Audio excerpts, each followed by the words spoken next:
مدینہ میں یہود کے 3 بڑے قبائل آباد، بنو قینقاع، بنو نذیر اور بنو قریظہ۔ یہ وہی قبائل تھے جو صدیوں سے سازشوں اور سودی جال میں عربوں کو جکڑے ہوئے تھے، لیکن جب رسول اللہ صلی اللہ علیہ وسلم تشریف لائے تو انہوں نے صاف پہچان لیا کہ یہی وہ آخری نبی ہیں جن کی بشارت ان کی کتابوں میں موجود ہے۔ مگر حیرت کی بات یہ ہے کہ پہچاننے کے باوجود ان کے دلوں میں حسد اور عداوت نے جگہ بنا لی، حتیٰ کہ ان کے بڑے سرداروں نے کہا، ہاں یہی نبی ہیں، لیکن ہم ان کے دشمن رہیں گے جب تک زندہ ہیں۔ 3 قبائل کون کون سے ہیں؟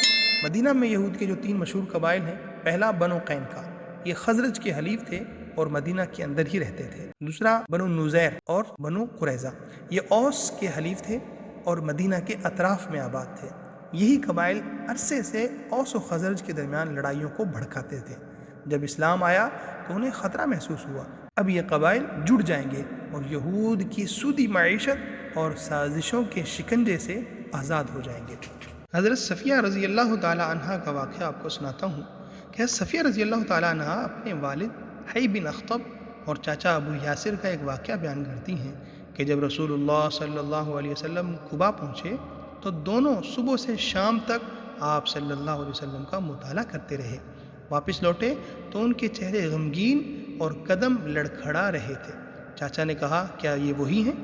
والد نے کہا، ہاں اللہ کی قسم یہ وہی نبی ہیں۔ چاچا نے کہا، تو پھر آپ کا ارادہ؟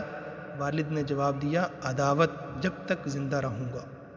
یہ واقعہ ظاہر کرتا ہے کہ یہود نے حق کو پہچان تو لیا تھا، مگر انکار صرف حسد اور دنیاوی مفاد کی وجہ سے کیا۔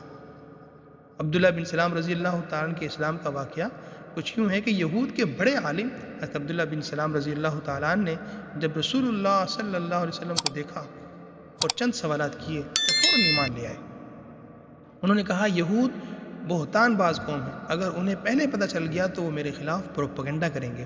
چنانچہ رسول اللہ صلی اللہ علیہ وسلم نے یہودیوں کو بلا کر پوچھا، عبداللہ بن سلام کیسے آدمی ہیں؟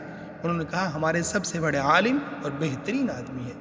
اسی وقت عبداللہ بن سلام رضی اللہ تعالیٰ عنہ سامنے آئے اور کلمہ شہادت پڑھ لیا۔ یہود فوراً بول اٹھے، یہ ہمارا سب سے برا آدمی ہے۔ یہ ان کے حسد اور کینہ کی سب سے بڑی دلیل تھی۔